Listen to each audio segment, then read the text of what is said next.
الحمد لله كفى وسلام على عباده الذين اصطفى أما بعد فقد قال الله تبارك وتعالى في كتابه المجيد بعد أعوذ بالله من الشيطان الرجيم بسم الله الرحمن الرحيم وطهر بيتي للطائفين والعاكفين والركع السجود. وعن عبد الله بن عمر رضي الله تعالى عنهما قال كان رسول الله صلى الله عليه وسلم يعتكف العشر الأواخر من رمضان.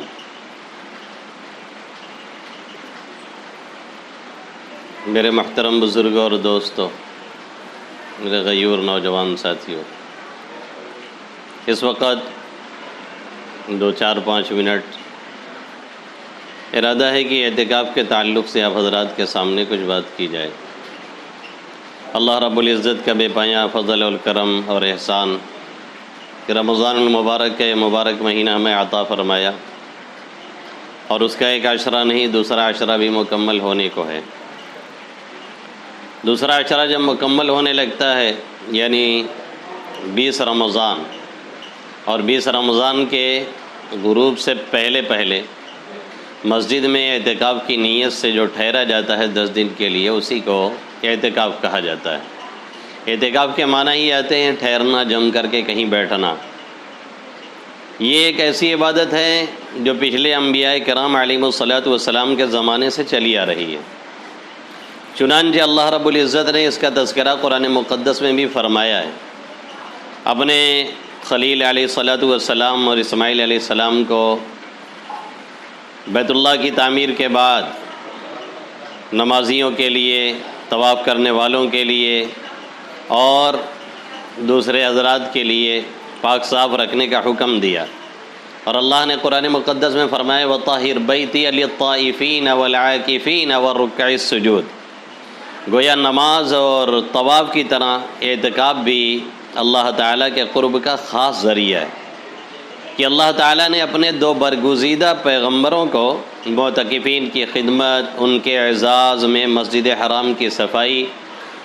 اور ستھرائی کا حکم فرمایا ہے۔ اس سے اعتکاف کی اہمیت سمجھ میں آ سکتی ہے اور سمجھا جا سکتا ہے کہ یہ کتنی اہم عبادت ہے۔ اور رمضان کے اخیر عشرہ کا اعتکاف کرنا ہے، یعنی 20 رمضان کے غروب سے پہلے اور جب تک کہ عید کا چاند نہ نکل آئے، یہ مستقل رسول اللہ صلی اللہ علیہ وسلم کی سنت رہی ہے۔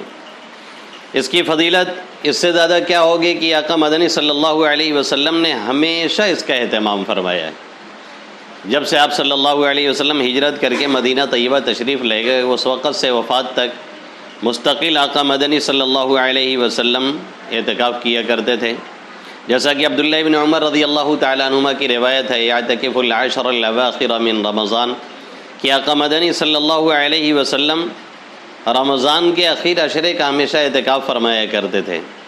اور امی جان حضرت عائشہ رضی اللہ تعالیٰ عنہ کی بھی روایت میں ہے کان النبی صلی اللہ علیہ وسلم یعتکف العشر الاواخر من رمضان حتی توفاہ اللہ ثم اعتکف ازواجہ من بعدی، کہ آقا مدنی صلی اللہ علیہ وسلم رمضان کے اخیر عشرے کا اعتکاف کیا کرتے تھے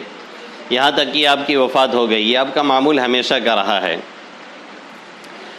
اور جس سال آپ کی وفات ہوئی ہے اس سال آپ نے 20 دن کا اعتکاف فرمایا ہے۔ 20 دن کے اعتکاف کی وجہ کیا ہوئی؟ شاید آپ کو احساس ہو گیا تھا اب جانا ہے اس لیے زیادہ عبادت کر کے جائیں، یا یہ کہ اس سے پہلے سال بعض علماء نے لکھا ہے کہ چھوٹ گیا تھا اعتکاف تو آپ صلی اللہ علیہ وسلم نے اس کو کور کیا، اس کی قضا کے طور پر 20 دن کا اعتکاف فرمایا۔ اسی لیے علماء نے لکھا ہے کہ اعتکاف سنت مؤکدہ ہے، مؤکدہ سنت مؤکدہ علی الکفایہ، یعنی اگر محلے کی مسجدوں میں کسی نے اعتکاف نہیں کیا تو سب لوگ اس سنت کے چھوڑنے والے ہوں گے۔ آپ صلی اللہ علیہ وسلم کرتے تھے، صحابہ کرام بھی کرتے تھے، جو لوگ چھوڑتے تھے اس پر نکیر نہیں فرماتے تھے،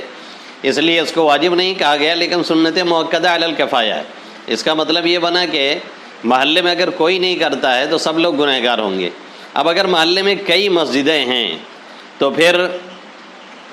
ان تمام مسجدوں میں اعتکاف ہونا چاہیے، صرف ایک مسجد میں کافی ہے؟ اکثر علماء کی رائے یہی ہے کہ نہیں، جیسے تراویح ہر مسجد میں ہونی چاہیے ایسے ہی اعتکاف میں ہر مسجد میں ہونا چاہیے۔ اب یہ اتنی اہم سنت ہے، اتنی عظیم سنت ہے آقا مدنی صلی اللہ علیہ وسلم کی، لیکن ہم لوگ اس سے غفلت برتنے جا رہے ہیں، اور بہت سی مسجدیں اب اس طرح سے خالی رہ جاتی ہیں جس میں کوئی اعتکاف نہیں کرتا ہے۔ آپ صلی اللہ علیہ وسلم نے اعتکاف کی ایک بڑی غرض جو ہے وہ شب قدر کا حصول اور اس کا پایا جانا، اس کے چکر میں اعتکاف کیا جاتا ہے، جیسا کہ آپ صلی اللہ علیہ وسلم کے قول سے یہ بھی بات سمجھ میں آتی ہے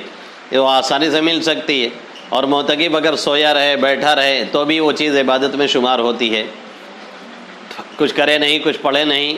اگر خاموشی سے وہ لیٹا ہے تو بھی اس کے لیے عبادت جاری رہتی ہے۔ آپ صلی اللہ علیہ وسلم کی حدیث میں المعتکف یعتکف الذنوب ویجلی لہ من الحسنات کامل الحسنات کلیہ، کہ معتکف یہ گناہوں سے بچا رہتا ہے اور اس کے لیے بہت سی وہ نیکیاں جو نہیں کر پاتا ہے اس کے ثواب وہ بھی جاری رہتے ہیں۔ مریض کی عیادت کرنا ہے، جنازہ میں شرکت کرنا ہے، کسی کی خیر خیریت لینا، اپنے لوگوں سے ملاقات کرنا، ان چیزوں سے، اور چونکہ اعتکاف کی وجہ سے بیچارہ نہیں کر پاتا ہے تو بھی اللہ اس کو ثواب دیتے رہتے ہیں بے کیے ہوئے۔ اس لیے اعتکاف کرنا چاہیے اور اس سنت کو سمجھنا چاہیے، اور ہر محلے کی مسجد، تمام مسجدوں میں اعتکاف کو لازم پکڑنا چاہیے۔ کچھ نہ کچھ لوگ بیٹھیں، کوئی کم سے کم ایک لوگ تو بیٹھیں تاکہ سب لوگ گناہ سے بچ جائیں،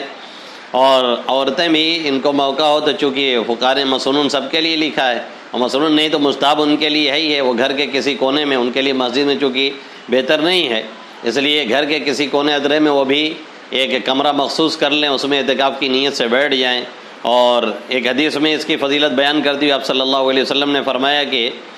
حضرت عبداللہ ابن عباس کی روایت ہے کہ من مشى فی حاجت اخی کان خیرا لہ من اعتکاف 10 سنین، جو اپنے کسی بھائی کی مدد کے لیے، اس کے کسی کام کے لیے چلتا پھرتا ہے تو 10 سال سے زیادہ اعتکاف کے 10 سال اگر کوئی کرے اس سے زیادہ اس کو ثواب ملتا ہے۔ اور ایک دن کا اعتکاف کیا ہے؟ ومن اعتکف یوما ابتغاء وجہ اللہ،